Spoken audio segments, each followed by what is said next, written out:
ነገር ላይ ትንሽ እንነጋገራለን። የመልእክቴ ርዕስ መጽናናት በሚል ነው፣ ወይም ደግሞ ተጽናኑ በሚል ነው እና እግዚአብሔር በቃሉ ሊያጽናናን ይፈልጋልና ዛሬ መጽናናት በሚል ነገር ላይ እንማማራለን ማለት ነው።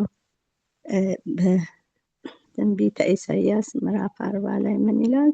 አጽናኑ፣ ሕዝቤን አጽናኑ ይላል አምላካችሁ ይላልና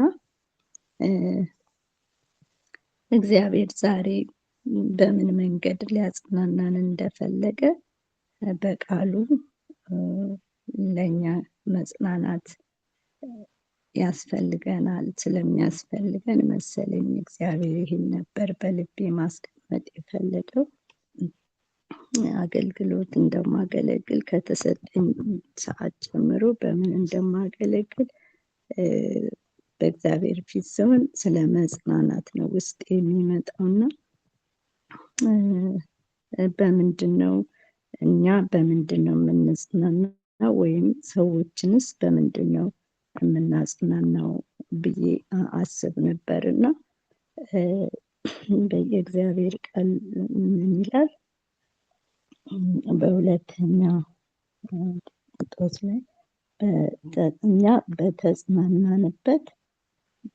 በተጽናናንበት መጽናናት ነው ሰዎችን የምናጽናናው አይደለም? ጳውሎስ እንደዛ ነው የሚለው እና እኛ በተጽናናንበት ነው ሌሎችን የምናጽናናው ይላልና ባልተጽናናንበት ነገር ሰዎችን ብናጽናና ፍሬ የለው እና እኛ በምን ተጽናንተናል? በዛ ነው ሰዎችን ማጽናናት ያለብን። እኛም ደግሞ በእግዚአብሔር ቃል ነው መጽናናት ያለብን ብዬ አሰብኩኝና የዓለም ማጽናናትና የእግዚአብሔር ማጽናናት በጣም ይለያያሉ።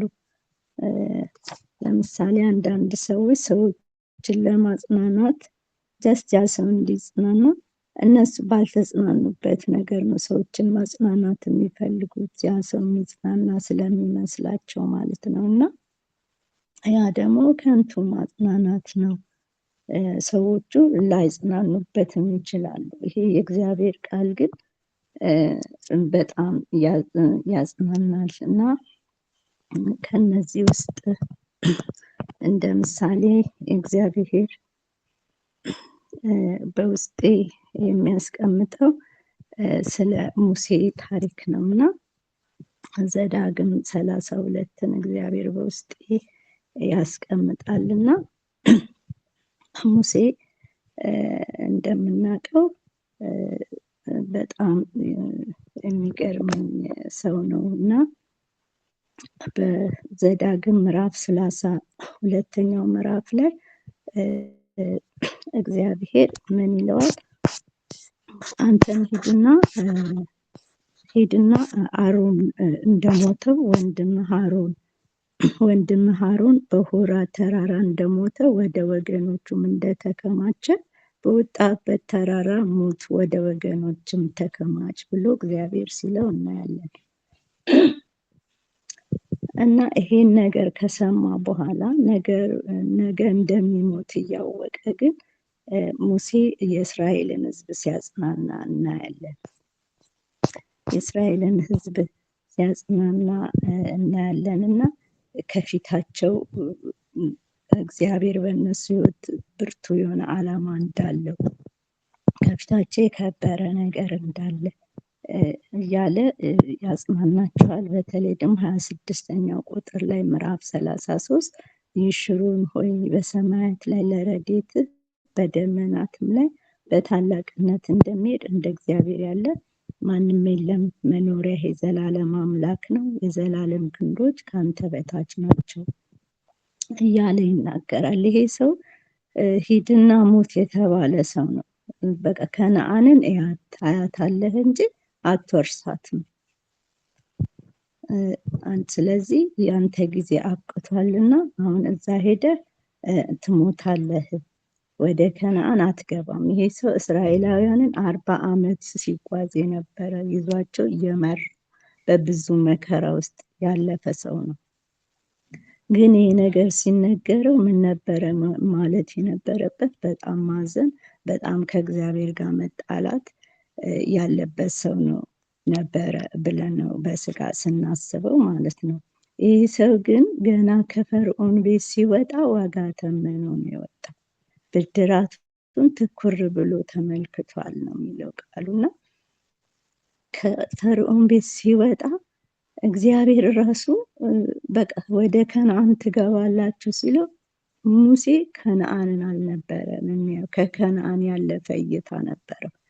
ከከነዓን ያለፈ ከእግዚአብሔር ጋር ለዘላለም እንደሚኖር የገባውና የሚሄዳቸው መንገዶች አንዱ ምድረ በዳ እስራኤልን ይዞ ሲጓዝ ሌላ እሱ ከከነዓን ያለፈ ዴስቲኒ ነበረው በልብ ውስጥ። ስለዚህ እሱ ለከነዓን አልጓጓም። ገና አስቀድሞ በዚህ የተጽናና ሰው ነበረ እና ለዚህ ምንም ያዘነበት ጉዳይ አልነበረም እና ለዛ ነው ለእስራኤል ሕዝብ ራሱ ምን ይላቸዋል? መኖሪያችሁ የዘላለም አምላክ ነው፣ መኖሪያችሁ ከነዓን አይደለም። ከነዓን እዚች ጋ ናት፣ እዚች ጋ ናት፣ 80 ዓመት ናት፣ 100 ዓመት ናት ከነዓን። ከዛ ያለፈ ግን የዘላለም መኖሪያ የሆነ እግዚአብሔር አለ እያለ ነው ለእስራኤላውያን ሲነግራቸው የምናየውና ሙሴ አስቀድሞ የተጽናና ሰው ነው። በምን? ከእግዚአብሔር ጋር በመኖር ከፈርዖን ቤት ራሱ ሲወጣ ከፈርዖን ቤት ሲወጣ ምድረ በዳ ከፊቱ ምድረ በዳ ነው ያለ። ምድረ በዳውንና የፈርዖንን ቤት ክብር ሲያስተያይ ምድረ በዳውን በሱ ፊት የከበረ ሆኖ የታየው እና የተመረጠ ሆኖ ከእስራኤል ጋር መከራን መቀበል በቃ መርጦ ነው የወጣው እና ይሄ ሰው የተጽናናበት ከከነዓን ያለፈ ከከነዓንን ከመውረስ ያለፈ ሌላ ነገር ነበረውና ሌላ ሀሳብ እይታ ነበረውና እስራኤልን እንደዚህ እያደረገ ሲያጽናና እናያለን እና በሌላ በኩል ደግሞ በዮሐንስ ወንጌል ምዕራፍ 14 ላይ የናዝሬቱ ኢየሱስ ለደቀ መዛሙርቱ እንደዚህ ደግሞ ሲያጽናናቸው እናያለን። ልባችሁ አይታወክ፣ በእግዚአብሔር እመኑ፣ በእኔም ደግሞ እመኑ። በአባቴ ቤት ብዙ መኖሪያ አለ፣ እንዲስ ባይሆን ባልኳችሁ ነበር።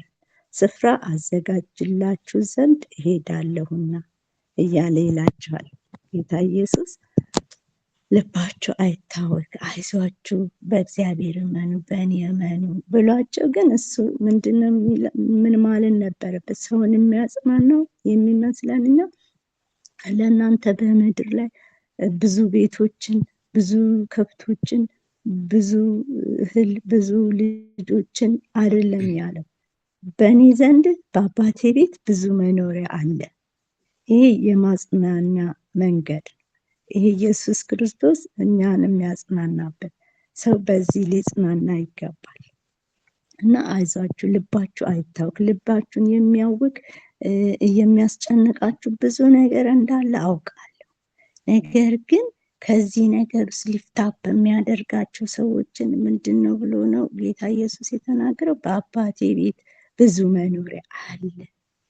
በዛ በቃ በዚህ ተጽናኑ ብሎ ሲነግራቸው እናያለን እና በእግዚአብሔር ቤት ብዙ መኖሪያ አለ። በአምላካችን ቤት ሙሴ እንዳለው መኖሪያ የዘላለም አምላክ ነው እንዳለው ጌታ ኢየሱስም እንዲሁ በአባቴ ቤት ብዙ መኖሪያ አለ እና በዚህ ነበረ ጌታ ኢየሱስ ደቀ መዛሙርቱን ደግሞ ሲያጽናናቸው የምናየውና መጽናናት ካስፈለገን እኛ ምንጽናና አያጽናናም። ሌላ ነገ አያጽናናም። ነገ እናገኛለን ብለን የምናስባቸው ነገሮች አያጽናኑንም። መጽናናት ካስፈለገን በእግዚአብሔር ቃል እግዚአብሔር በሰጠን ተስፋ ከፊታችን ያለ የከበረ ተስፋ አለ። የማያልቅ በሚያልቅ ነገር እና በሚያልፍ ነገር ሳይሆን እግዚአብሔር ሕዝቡ እንዲጽናና የሚፈልገው የማያልቅ ተዝቆ የማያልቅ የከበረ ርስት ከፊታችን አለ።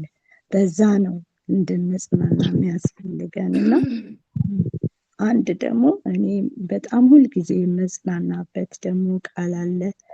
ዮሐንስ ራእይ 7:13 ጀምሮ ያለ ቃል አለና በጣም ነው ሁሌ በልቤ መጽናናበትና ከሽማግሌዎቹም አንዱ ተመልሶ እነዚህን ነጩን ልብስ የለበሱ እነማን ናቸው? ከወዴትስ መጡ አለኝ። እኔም ጌታ ሆይ አንተ ታውቃለህ አልኩት። አለኝም እነዚህ ከታላቁ መከራ የመጡ ናቸው። ልብሳቸውን አጥበው በበጉ ደም አነጹ። ስለዚህ በእግዚአብሔር ዙፋን ፊት አሉ። ሌሊትና ቀንም በመቅደሱ ያመልኩታል።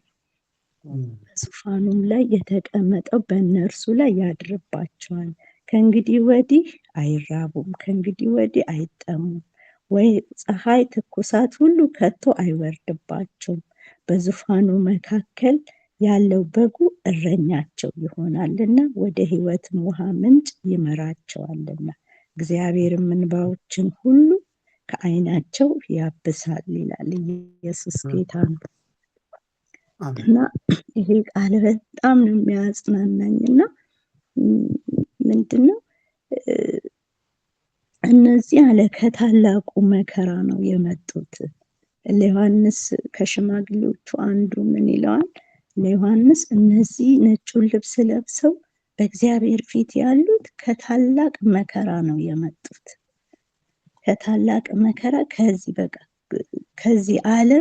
ከዚህ ዓለም ጋር ሲስተያይ እዚህ ዓለም ላይ ሜቢ በጣም አንደኛ ሀብታም ነው፣ ሁለተኛ ሀብታም ነው የምንላቸው ሰዎች ከዛ ካለው ክብር ጋር ከዛ ካለው እረፍት ጋር ሲነጻጽ ታላቅ መከራ ነው። እኛውን መከራ የምንለው ባለጠጎች ወይም ይሄንን ነገር አላቸው ብለን የምንላቸው ሰዎች መከራ ያለባቸው አይመስለንም። ግን መከራ ውስጥ ነው ያሉት። ሰው በክርስቶስ ካልሆነ መከራ ውስጥ ዓለም ውስጥ ያለ ሁሉ መከራ ውስጥ ነው ያለው። ከዛ መከራ ውስጥ ነው በጌታ በኢየሱስ ስም የወጣ ነው ማለት ነው እና ከታላቁ መከራ የመጡ ናቸው። ልብሳቸውን እንኳን በበጉ ደም ያጠቡ ናቸው፣ አጥበው ያነጹ ናቸው ይለዋል እና ስለዚህ በእግዚአብሔር ዙፋን ፊት ሌሊትና ቀን በመቅደሱ ያመልኩታል። ሃሌሉያ! ክብር ለኢየሱስ ይሁን።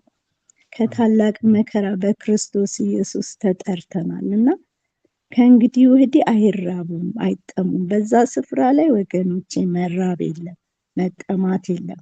ከታላቅ መከራ የወጣ ሕዝብ ከዛ በኋላ በዛ ባለው እረፍት ውስጥ የሚኖር ፀሐይና ትኩሳትም በዚያ የለም ይላል። ማዘን የለም፣ ማልቀስ የለም። እንባዎች ሁሉ ከዓይናቸው ይታበሳል።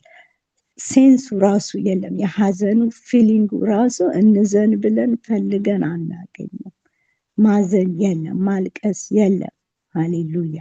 መራብ መጠማት በዛ ቦታ የለም። እግዚአብሔር ወደፊት ሙሴ እንኳን እንደዚህ አይነት እኮ ኪዳን እንደዚህ ግልጽ የሆነ በቃ የዘላለም ሕይወት የሚለውን ነገር እንኳን እኮ አልሰማም ሙሴ እንደኛ አይደለ? እኛ እኮ በግልጽ በክርስቶስ ኢየሱስ የዘላለም ሕይወት አላችሁ ተብለን የተነገረልን። በዛ ዘመን ግን ሙሴ በቃ ከከነዓን ያለፈ እረፍት ያለበት ሕይወት በእግዚአብሔር ዘንድ በእምነት ነው የገባው፣ በእምነት ነው የተቀበለው። እኛ ደግሞ ምን አይነት ተስፋ እንዳለን በክርስቶስ ኢየሱስ የሰማነው እውነት በእውነት። ስለዚህ በዚህ ነው ወገኖቼ መጽናናት ያለብን። ነገ ይሄንን ሰርተን በዚህ ያልፍልኛል፣ በዚህ እኖራለሁ፣ በዚህ ገንዘቤ ተንደላቅቄ ነፍሴን አረካታለሁ የሚለው ነገር የሰውን ልጅ አያጽናናው። ያ ቢሆን ኖሮ ጌታ ኢየሱስ መጽሐፍ ሙሉ በጻፈልን ነበር። ግን የኛ ነፍስን የሚያጽናናት ይሄ ብቻ ነው። ከፊታችን የተዘጋጀ ርስት አለ፣ የምንገባበት እረፍት አለ። በዚህ ነፍሳችንን እናጽናናት።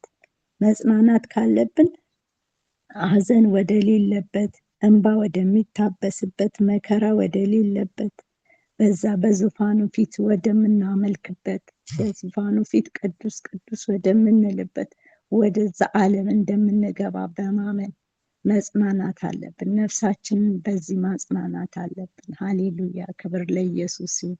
ኢየሱስ እንደሚመጣ በማሰብ ጌታችን ሙሽራችን ይመጣል። ሃሌሉያ! እሱ አለ ወደ ሕይወት ውሃ ምንጭ ይመራቸዋል ይላል። በዙፋኑ መካከል ያለው በጉ እረኛቸው ነው። ክብር ለኢየሱስ ይሁን። እረኛ ነው በጉ። በጉ ለኛ እረኛችን ነው። ወደ ሕይወት ውሃ ምንጭ ይመራቸዋል ይላል እና በዚህ ነገር መጽናናት አለብን።